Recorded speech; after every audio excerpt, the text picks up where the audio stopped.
विषम परिस्थितियों में भी आपने लड़ाई लड़ी और हिंदुस्तान की आजादी के बाद सबसे बड़ा रिकॉर्ड बनाया। 70 में से 70 सीटें आई। दिल्ली के लोगों ने ये हालत की कि जो 2014 में इतने बड़े मैंडेट के साथ, इतने बड़े जनादेश के साथ प्रधानमंत्री जीत के आए थे, उनको दिल्ली के अंदर स्कूटर पार्टी बनाने का काम आपने किया।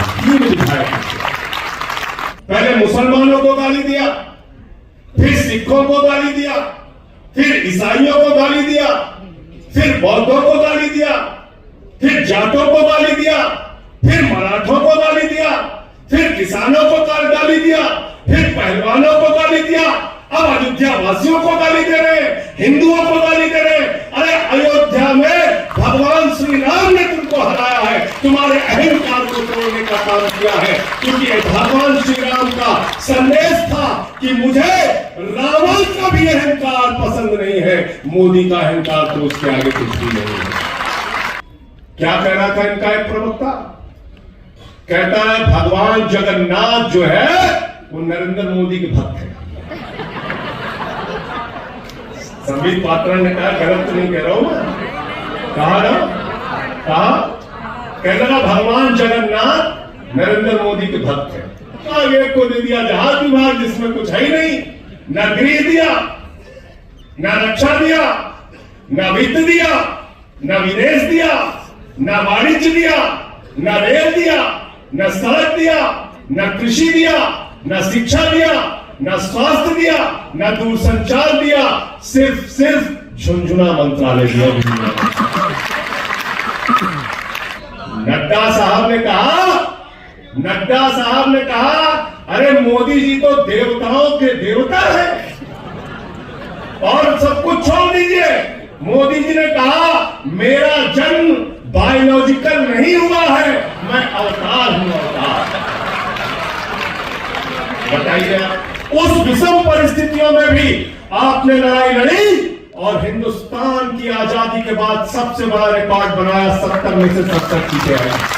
और हमेशा ऐसा होता है हमारे साथ कि ये पार्टी खत्म हो गई, अब तो इनका सफाया हो जाएगा। अरे ये कहां से टोपी वाले आ गए, ये कौन सी पार्टी है?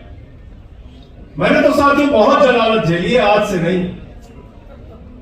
2011 में अन्ना आंदोलन के समाप्त होने के बाद जब हम लोगों ने पार्टी बनाई, Arvind Kejriwal ji 45 degree 46 degree temperature में गली गली मोहल्ले मोहल्ले संगठन बनाने के लिए जाते थे, तो लोग हंसते थे हमारे ऊपर। कोई गंदी नाली का कीड़ा कहता था, कोई कहता था ये तो टेम्पू वाले हैं, कोई कहता था ये तो सफाई कर्मी है, कोई कहता था नहीं इनके साथ तो रिक्शे वाले जुड़े हैं, अरे तो झुग्गी वालों की पार्टी है। तमाम तरीके से अपमानित किया गया।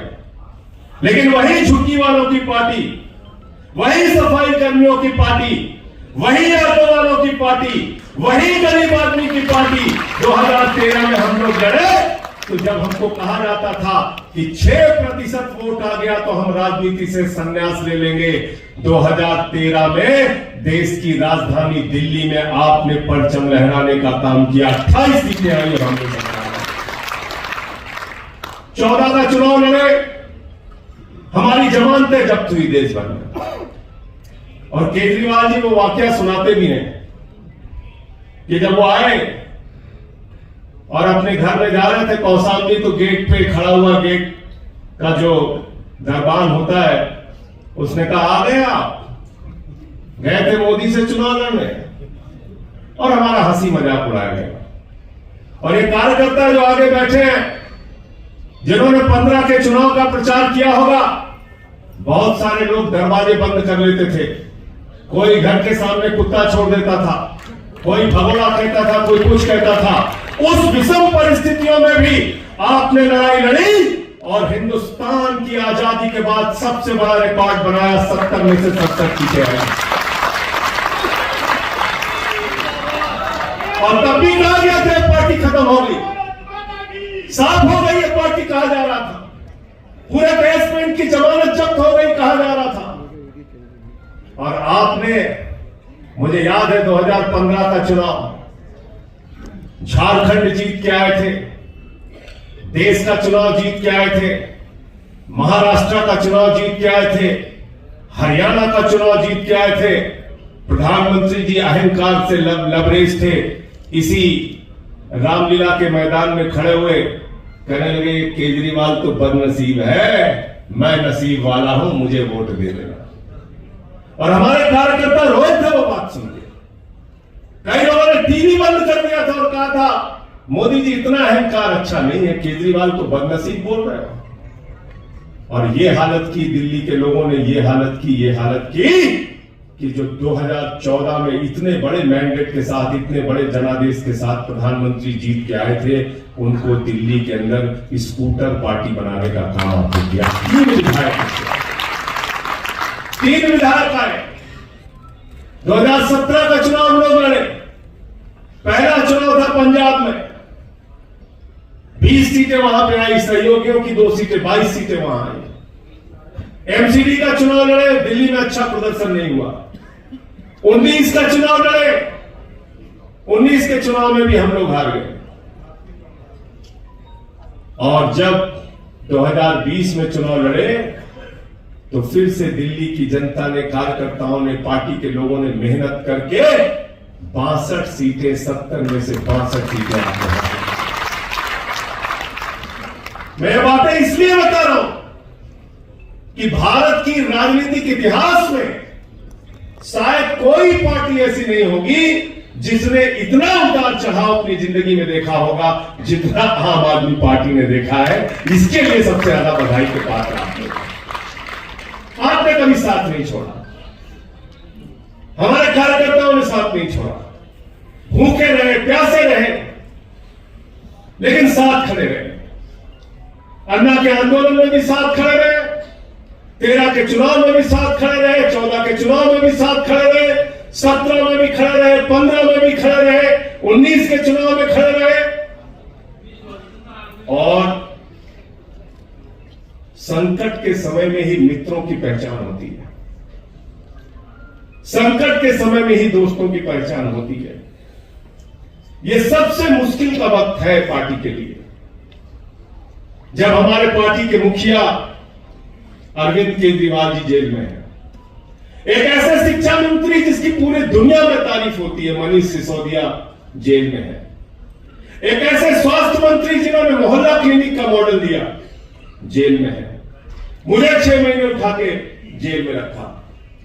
हमारा भाई ऋतुराज यहां पे कह रहा था कि 13 सांसद हैं हमारे, हम डील करना चाहे तो कभी भी कर सकते हैं। एक एक सांसद वाले कैबिनेट मंत्री बन गए। ये आम आदमी पार्टी है, आंदोलन के कोख से निकली हुई पार्टी है। हम यहां लीडर बनने आए हैं, डीलर बनने नहीं आए। हम यहां लीडर बनने आए हैं, हम कार्यकर्ता बनने आए हैं, हम लोगों के लिए काम करने आए हैं। हम डीलर बनने के लिए नहीं आए हैं। डीलर शिंदे की पार्टी में है, डीलर अजीत पवार के साथ है। ये आम आदमी पार्टी है। हम लोग यहाँ पर एक कार्यकर्ता की तरह इनसे लड़ेंगे और तब तक लड़ेंगे जब तक इनको हरा नहीं देंगे। इतना अहंकार देश के प्रधानमंत्री को 400 पार 400 पार 400 पार का नारा दिया। कितनी सीटें आई? 240। और किन परिस्थितियों में? सारा का सारा मीडिया मोदी जी के साथ, चुनाव आयोग मोदी जी के साथ, पुलिस मोदी जी के साथ, सीबीआई मोदी जी के साथ, ईडी मोदी जी के साथ, income tax department Modi ji के साथ, पूरा तंत्र मोदी जी के साथ, सब कुछ मोदी जी के साथ था। लेकिन बावजूद इसके देश की जनता ने कहा हम तुमको 300 नहीं, 400 नहीं, 240 पे रोकेंगे, 272 भी नहीं देंगे। मैंने तो पूरे चुनाव में एक ही नारा दिया, जो लोग कह रहे हैं 400 पार 400 पार 400 पार, जनता कह रही है तरी पार तरी पार तरी पार। और कैसी पार्टी है ये? कितनी खतरनाक पार्टी है ये? कितना जहर, कितनी नफरत भरी है इनके मन में। पहले मुसलमानों को गाली दिया, फिर सिखों को गाली दिया, फिर ईसाइयों को गाली दिया, फिर बौद्धों को गाली दिया, फिर जाटों को गाली दिया, फिर मराठों को गाली दिया, फिर किसानों को गाली दिया, फिर पहलवानों को गाली दिया, अब अयोध्या वासियों को गाली दे रहे, हिंदुओं को गाली दे रहे। अरे अयोध्या में भगवान श्री राम ने तुमको हराया है, तुम्हारे अहंकार को तोड़ने का काम किया है, क्योंकि भगवान श्री राम का संदेश था कि मुझे रावण का भी अहंकार पसंद नहीं है, मोदी का अहंकार तो उसके आगे कुछ भी नहीं है। इतना अहंकार। क्या गाना गा रहे थे भाजपा? जो राम को लाए हैं हम उनको लाएंगे, कह रहे थे कि नहीं कह रहे थे? भगवान श्री राम की इतनी छोटी फोटो, मोदी जी की इतनी बड़ी फोटो, मोदी जी बड़े भगवान बन गए, उनका हाथ पकड़ के लेके जा। और मैं अवध का ही रहने वाला हूं, सुल्तानपुर कुशभवनपुर जिसको कहते हैं, रामपथ गमन मार्ग है। रामपथ गमन मार्ग अयोध्या से लेके चित्रकूट तक। सुल्तानपुर हारे, प्रतापगढ़ हारे, प्रयागराज हारे, कौशाम्बी हारे, चित्रकूट हारे, रामपुर हारे, सीतापुर हारे, सभी जगह इनका सफाया हो गया, सफाया। और मैं कहता था चुनाव के पहले कि भाजपाइयों हर जगह भ्रष्टाचार करना, प्रभु श्री राम के मंदिर में चंदा चोरी मत करना। मैंने समझाया था भाजपाइयों को, मैंने कहा था भाजपाइयों, अगर हमारे गांव में कोई मंदिर का पैसा खा लेता, पूरे सारे लोग मिलकर उसका बहिष्कार करते। अयोध्या के लोगों ने देखा भगवान श्री राम के नाम पे लोग चंदा चोरी कर रहे हैं, वहां से इनका सफाया करने का काम किया। मुझे चंदा चोरों की खैर नहीं है, चंदा चोरों की खैर नहीं। क्या कह रहा था इनका एक प्रवक्ता? कहता है भगवान जगन्नाथ जो है वो नरेंद्र मोदी के भक्त है। संबित पात्रा ने कहा, गलत तो नहीं कह रहा हूं मैं, कहा ना, कहा, कह रहा भगवान जगन्नाथ नरेंद्र मोदी के भक्त है। मैं उड़ीसा में रहा हूं, उड़ीसा के लोग जो है हमारे, वो कहते हैं जगत रो नाथ हो, जगन्नाथ हो, पूरे जगत के नाथ है भगवान जगन्नाथ। और मोदी जी कह रहे हैं, उनकी पार्टी कह रही भगवान जगन्नाथ मोदी जी के भक्त हैं। नड्डा साहब ने कहा, अरे मोदी जी तो देवताओं के देवता है, और सब कुछ छोड़ दीजिए। मोदी जी ने कहा मेरा जन्म बायोलॉजिकल नहीं हुआ है, मैं अवतार हूं, अवतार। बताइए यहां किसी की बैठी है? अब अगर मान लीजिए पानी से संबंधित कोई समस्या हो गई, तो हम तो आतिशी जी को खोजेंगे ना, हाड़ मास का एक व्यक्ति चाहिए जिससे हम बात करें। स्वास्थ्य से संबंधी अस्पताल की कोई समस्या हो गई, तो हम हाड़ मास का कोई बना हुआ आदमी सौरभ भारद्वाज जैसा खोजेंगे। अब मान लीजिए अवतार होते तो उनको कहां खोजते? अब हम लोग जाएंगे प्रतिनिधि मंडल लेके, सांसदों का हमारे साथ संदीप पाठक होंगे, सब लोग मिलके जाएंगे कि भाई किसानों को एमएसपी दो, किसानों को एमएसपी दो। बोले भगवान से तो आप मिल ही नहीं सकते, वो तो अवतार है, जब मन होगा उनका आएगा।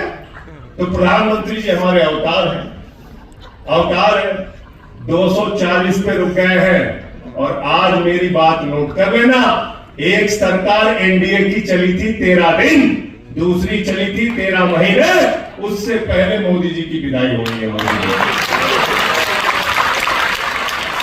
बैसाखी सरकार लेके चल रहे, विदाई होना तय। अभी से फूफा लोग नाराज होना शुरू हो गए, फूफा लोगों की नाराजगी शुरू हो गई।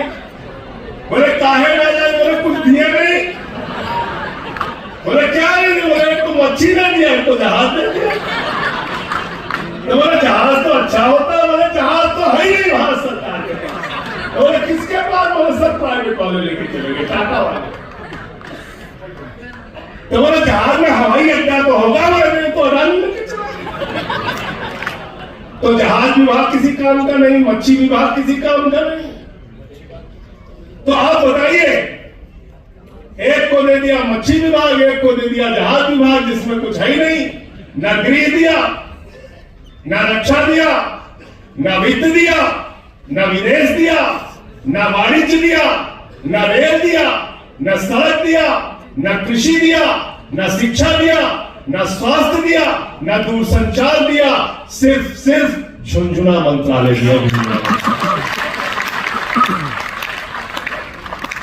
तगड़ी नाराजगी चल रही है। मैं तो समझा रहा हूं टीडीपी वालों को और जेडीयू वालों को भी कि भैया सब कुछ करना, स्पीकर अपने पास रखना, वरना जितनी पार्टी ये लोग तोड़ेंगे, ये लोग मतलब मैंने तो अब तक सुना था सोना चोर होते हैं, बाइक चोर होते हैं, कार चोर होते हैं, सब पार्टी चोर है। पार्टी चोर,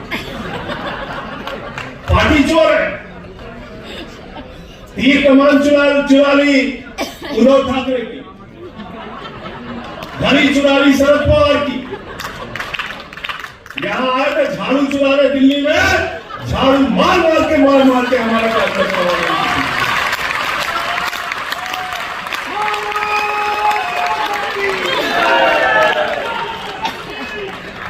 बीजेपी से चुनाव लड़ा, क्या हाल हुआ संदीप भाई? उसका हार गया ना। क्या नंबर पे था? दूसरे भी तीसरे नंबर पे पहुंचा दिया जनता ने।